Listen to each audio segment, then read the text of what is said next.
Hey everybody, in this video I'm gonna be showing you guys how to enter a credit card refund in QuickBooks Online. So without any further ado, let's get started with today's video. The first step is to access the expense section. So log in into your QuickBooks Online account and navigate to the expenses or banking section. This is where you can manage your expense transaction.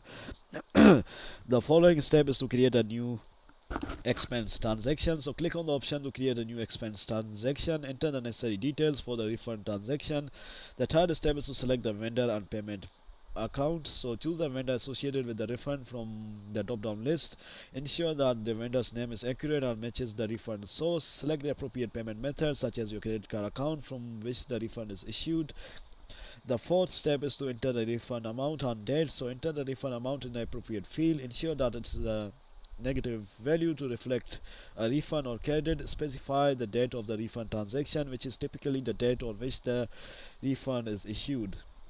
The last step is to save the refund transaction. So review the entered information to ensure accuracy. Double check the vendor's name, refund amount, payment account and transaction date. Make any necessary adjustments or corrections. Once you are satisfied with the refund transaction details, click on the save or save and close button to save the transaction. So this is how you do it, guys. Thanks for watching and I'll see you in the next video very soon. Peace.